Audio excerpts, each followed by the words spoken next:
So imagine you possess a supercomputer, Right. like a genius-level machine. Okay, I'm picturing it. It's capable of processing these incredibly complex calculations, generating brilliant art, just solving intricate problems. But imagine that this supercomputer is completely infected by a piece of malware. Uh-oh. Yeah, and this malware just randomly and constantly changes the destination of literally every task it starts. Oh, wow. That sounds frustrating. Right. So it begins calculating, say, the trajectory to Mars, and then suddenly decides to compose a symphony, and then it just abruptly shuts down to print 1,000 blank pages. So the output is just total chaos. Exactly. I mean, the computing power is undeniably there, right? Yeah. The hardware is perfect, but the machine is functionally useless because the underlying drive is fundamentally chaotic. That is, I mean, it's a fascinating, if somewhat tragic, paradox to actually observe in real life. Yeah. Because you have all the machinery required for brilliance, but it's completely slave to this randomized hyperactive impulse. The intellect is essentially being held hostage by the mood. Held hostage by the mood. I like that. And that profound disconnect is exactly the mission of today's deep dive.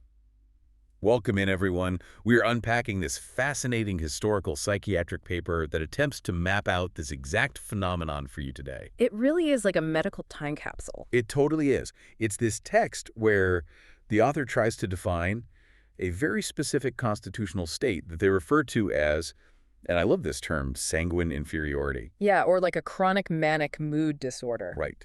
And the source text does this by laying out these incredibly detailed, sometimes totally baffling, and just deeply revealing case studies. We should probably set the stage carefully here, though, because, if you look at mood disorders today, we view them through a very modern lens. Heavily categorized. Exactly. Heavily categorized and heavily medicated. We tend to think of acute episodes, highs and lows that come and go. Like spikes. Right.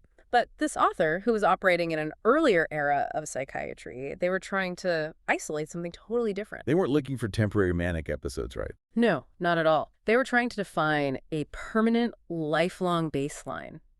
A constitutional state characterized by a continuously elevated mood, this relentless flight of ideas, and just an absolute inability to follow through on anything. Regardless of how intelligent the person actually was. Precisely. The intelligence almost didn't matter. Okay, let's unpack this terminology a bit before we get into the actual case studies. Because the author wades through some fairly dense medical history to make their point here. They do, yeah. And we're not just talking about someone who is, a little hyperactive or easily distracted by their phone. Far from it. I mean, the author actually spends a significant portion of the paper just debating how to accurately label this condition in the first place. Right. They bring up a contemporary psychiatrist named Wernicke. Okay, Wernicke. And Wernicke preferred the term chronic mania. He observed that these individuals possess this really heightened self-confidence. Like an ego thing.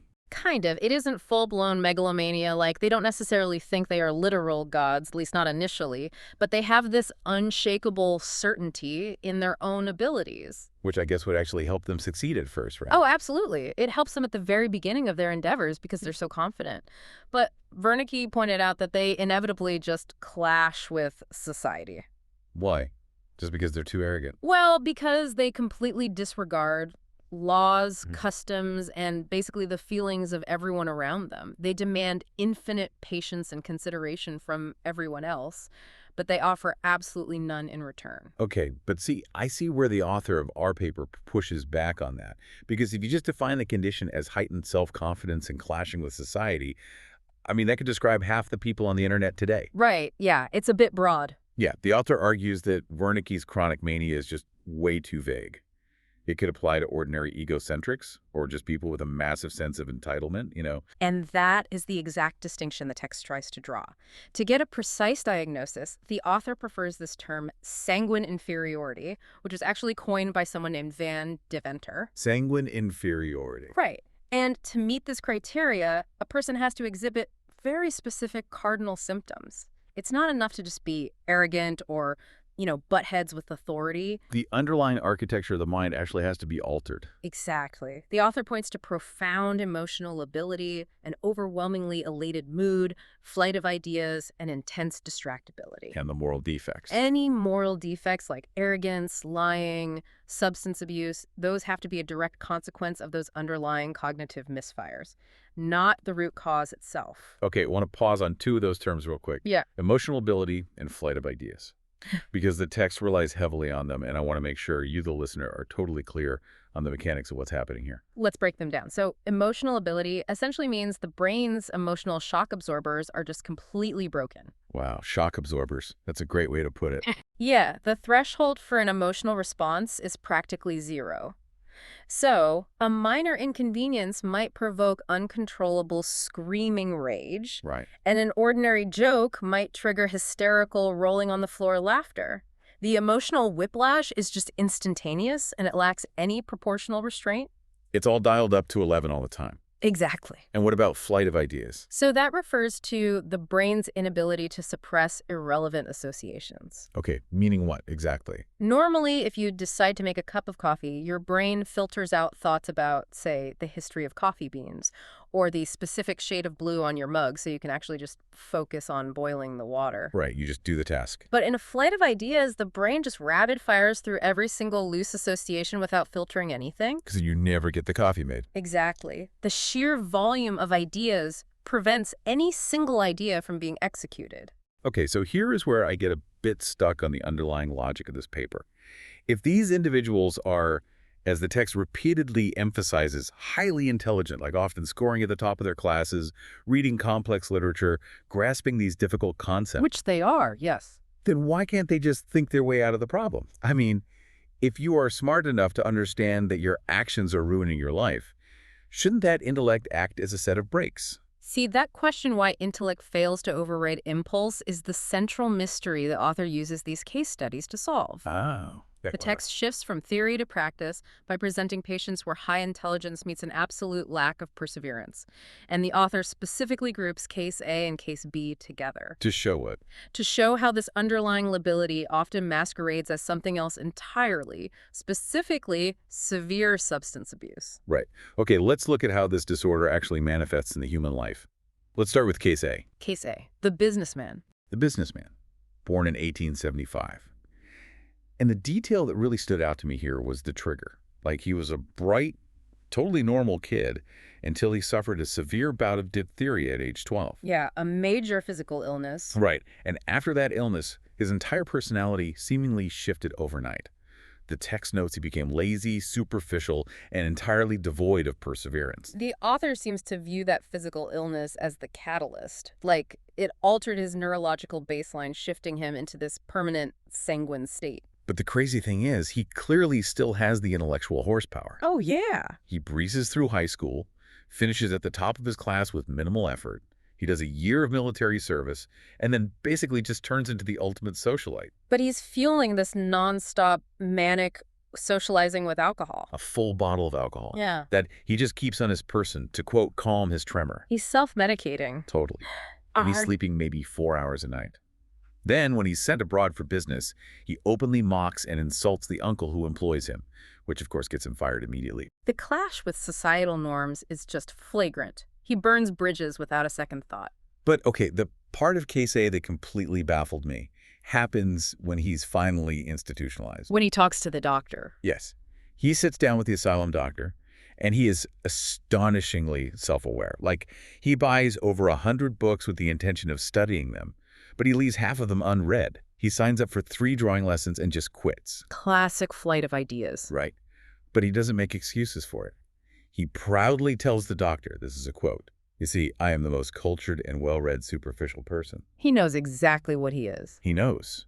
So why doesn't that self-awareness translate into behavioral change? Because self-awareness is a function of the intellect.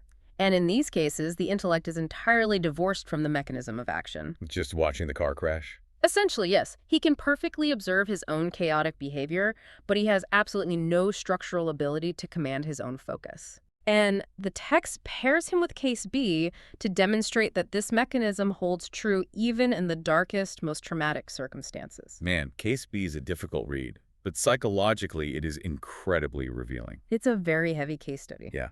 So she was born in 1858, again, noted as highly intelligent, but she suffered severe sexual trauma in her youth. These violent assaults from a secretary employed by her father. Awful. And to make it even worse, he blackmailed her. So she suffered all this in total silence, unable to tell her parents. And when you read a history like that, the clinical expectation is almost universally a withdrawal, like profound depression, PTSD, or a severe flattening of effect. Right, you expect the mind to just shut down to protect itself. Yeah. But her reaction is completely hijacked by this sanguine disorder. Instead of depression, she develops initial hysterical convulsions, which then just morph into a permanent, overwhelmingly inappropriate elation. The trauma doesn't suppress her. Her broken emotional shock absorbers just rebound into mania, and the author uses her to illustrate how deeply embedded this constitutional state really is. The underlying lability dictates the response to the environment, regardless of how horrific that environment is. It just overrides everything. Right. She eventually gets married, but she completely ignores social boundaries. Like, at formal parties, she abandons the guests to sneak out into the yard and dance wildly with the servants. And then her husband has an affair with the housekeeper. Yes. And when she's institutionalized because of her behavior, she doesn't display any normative grief about her marriage falling apart. The medical notes describe her as shifting from tears to roaring laughter in the blink of an eye. She laughs loudly at ordinary jokes, flirts outrageously with everyone in the asylum. And she writes these letters. Oh, the letters. They read like they were drafted by royalty. She boasts about her leonine strength, and she claims her letters are turning into birds of paradise. She genuinely deeply believes she is destined for something significantly higher, even as she's locked in a psychiatric ward. And we definitely have to address the alcohol consumption in Case B, too. And wait. Because it is extreme. It really is. While working in the asylum's anatomical lab, she was caught drinking 96% alcohol, straight from the scientific supplies, just to get drunk. Which brings up a very obvious question. Right. If a modern reader looks at Case A downing a bottle a day to calm his tremors and Case B chugging lab alcohol, couldn't you just conclude that these people are simply severe alcoholics? That's exactly what I was thinking. Doesn't the alcohol dependency fully explain the erratic behavior, the job losses, the wild emotional swings? It's a completely logical assumption, and it's precisely why the author explicitly clarifies the relationship between the mood disorder and the substance abuse. So what's the verdict? The text states definitively that the alcoholism in these cases is not the root disease. It is a secondary symptom. Like a coping mechanism. Yes. The alcohol is a crude, desperate tool they use to self-medicate the unbearable hum of their own lability. They drink to fuel the manic mood or to temporarily numb that physical pressure of activity. But the erratic behavior exists totally independently of the substance. And the author proves that point so brilliantly by introducing Case C. Because in Case C, we completely remove the variable of alcohol entirely. Right. Case C forces us to look at the pure, unadulterated mechanics of the disorder. Without the booze. Without the booze. Case C strips away the muddling effects of addiction and just presents a distillation of pure distractibility and the pressure of activity. Okay, so Case C is a nurse, and her professional instability is almost hard to comprehend. Over an 11-year period, she changed jobs 32 times. 32 times in 11 years. Yeah, and when asked why she quit, she almost never cited conflict with a boss or like a better opportunity. Her given reason was almost always simply that she was sick of it. Just bored. Just sick of it. She runs out to Geneva, she goes to Chicago, works for exactly 4 days, and then flees without giving notice. The pressure of activity forces her to move constantly, but the flight of ideas prevents her from staying anywhere long enough to actually build a life. And the moment in the text that perfectly captures this, and honestly, the moment where I finally understood how broken the internal logic of this disorder is her train journey. Oh, the train journey is incredible. It's wild. Okay, so she goes to a train station in Zurich with the intention of traveling to a town called W. She buys the ticket, boards the train, and arrives at W. Okay, normal so far. Right. But while standing on the platform at W, she happens to spot an ex-lover. Oh, no. She gets annoyed. And her immediate, unquestioned response to that annoyance? is to just get back on a train to Zurich. Her intellect perfectly executes the logistical steps of buying a ticket and boarding a train, but the drive to do so is dictated entirely by a momentary emotional spike. But wait, it doesn't end there. Oh, right. She gets back to Zurich, but the annoyance of seeing her ex has faded during the trip. So a new whim arises. She changes her mind again, buys another ticket, and takes the train back to W. You're kidding. No. She arrives at W for the second time, changes her mind a third time, and immediately takes the train back to Zurich. It is a stunning example of how a high-functioning intellect can be completely subjugated by the whim of the second. Yeah. There is no long-term planning, no cost-benefit analysis. The emotional impulse commands, and the intellect merely obeys. I do have to bring up her coping mechanism, though, Yeah. because it highlights just how physical this compulsion actually is. Since she wasn't using alcohol to medicate the mania, she used sweets. Ah, yes, the chocolate. But not in a normal way. She had a wild compulsion for chocolate, spending up to 5 francs a day on it, which was a massive sum of money at the time. A small fortune just on chocolate. Yeah, she would eat it until she was violently physically sick, but she couldn't stop the physical act of purchasing it. Right. The text note, she would just keep buying chocolate and hand it out to random children on the street, just to satiate the urge to be engaged in a transaction. That detail is crucial because it proves the author's hypothesis that the core issue is an excess of instinctual drive. Like a motor that won't turn off. It's a physiological hum that demands action. She doesn't necessarily even want the chocolate. She needs the activity of acquiring it. She is highly likable, constantly busy, but completely incapable of sustained, purposeful direction. Which naturally leads us to the final and arguably most extreme case study in the paper.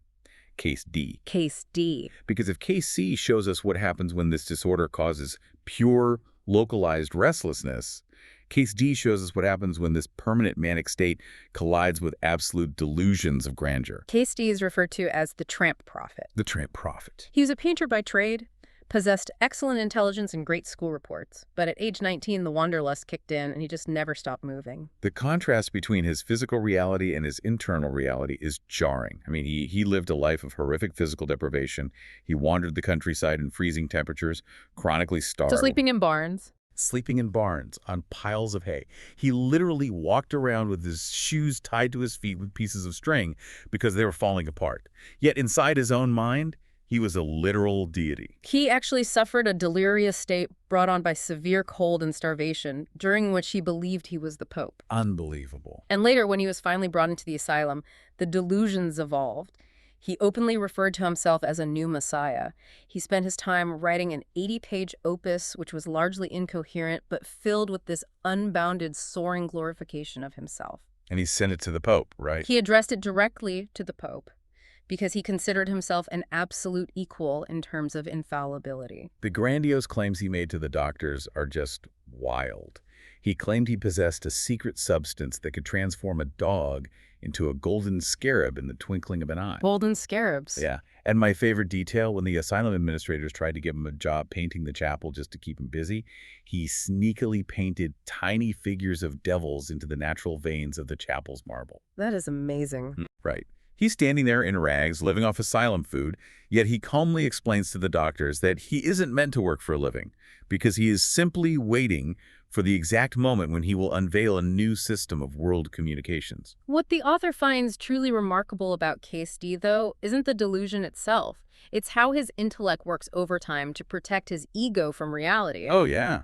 The author draws a comparison to what the criminologist Lombroso called graphomaniacs. Graphomaniacs. Yes, people who possess a pathological compulsion to write vast, often totally nonsensical quantities of material, and they ruin themselves financially just to publish it. Oh, wow. They share this indestructible, incomprehensible optimism with Case D, because when the doctors actually confronted Case D with scientific facts proving his grand theories on meteorites were entirely wrong, his reaction was incredibly telling. He didn't freak out? He didn't experience a crisis of faith.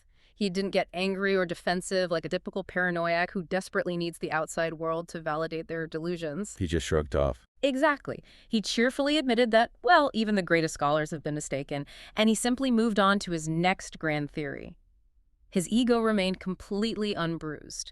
Because the freezing barns and the string-tied shoes simply didn't register to him. The internal elation, that sanguine baseline, was so overpowering that it painted a masterpiece over a reality of absolute squalor. His continual, pleasurable excitement carried him over all adversity. The non-recognition of the world was irrelevant to him because he was entirely sustained by his own internal brilliance. Wow.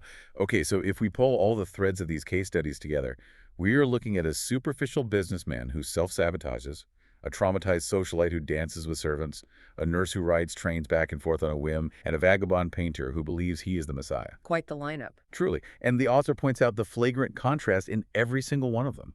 They possessed good, often exceptional intelligence, yet they lived extraordinarily inept, chaotic lives. Which brings us back to the core question of this deep dive. How do smart people continuously make such terribly destructive decisions? It's a profound question, and to answer it, the author drops a massive philosophical bombshell at the very end of the paper. Let's hear it. They pull away from the clinical diagnoses and conclude that in these cases, and arguably in human nature as a whole, emotion is vastly more powerful than intellect. That is a heavy statement. Emotion over intellect.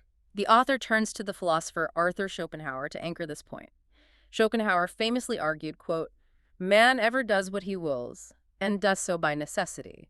That is because he is what he wills." Man ever does what he wills because he is what he wills. Exactly. And the author uses this to explain that a simple lack of ethics or morals would just create a cold, calculating criminal.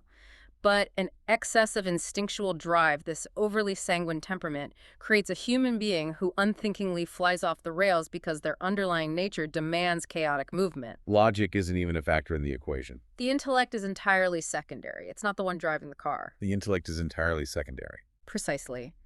The text asserts that the role played by the intellect in decision-making is mostly subsidiary.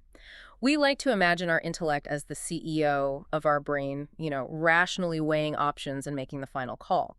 But this paper argues the intellect is not the CEO. It's not. The intellect is the PR agent. The intellect as the PR agent. I love that framework. Its primary job is merely to provide a logically compelling disguise for an urge or feeling that already exists deep within the character. The emotional ability, the mood, decides what action to take. The intellect's only job is to furiously draft a press release after the fact. Just explaining to the person in the world why that action was actually a very smart, completely logical choice. Right. That is a deeply unsettling framework, but it makes perfect sense of the case studies. I mean, the nurse didn't have a logical reason to ride that train back and forth 3 times. Yeah. Her mood demanded immediate flight, and her intellect just justified it as, I don't want to see my ex. The businessman's mood demanded manic consumerism, and his intellect told him that buying 100 unread books still made him a scholar. The PR agent is just endlessly spinning the chaos. It challenges our most fundamental assumptions about rationality. We operate under the belief that if we just educate ourselves more, if we read enough books or think hard enough, we will naturally make better, more logical choices. But we don't. No. This deep dive into historical psychiatry proves that an excess of instinctual drive, a hyperactive emotional baseline, will effortlessly overpower a brilliant mind every single time. The supercomputer's functioning perfectly, but the malware of the mood will always dictate the final output. It's a fascinating, sobering look at the architecture of human behavior. Well, thank you for joining us as we unpack this incredible medical time capsule. It is a stark reminder to you, the listener, of just how heavily our lives are steered by forces beneath our conscious control. I want to leave you with one final thought from the text to mull over. The author noted that the intellect's main job is to construct intellectual motives afterwards. So the next time you find yourself confidently explaining exactly why you did something, why you bought that expensive item you didn't need, or why you sent that risky text message, or why you suddenly changed a major life plan on a Tuesday afternoon, take a hard look in the mirror and ask yourself, are you actually telling the truth about your motivations? Or is your intellect simply working overtime, cleaning up the mess left behind by your mood? Are you the CEO of your own choices, or just the PR agent spinning the narrative? Something to definitely think about. Catch you on the next deep dive.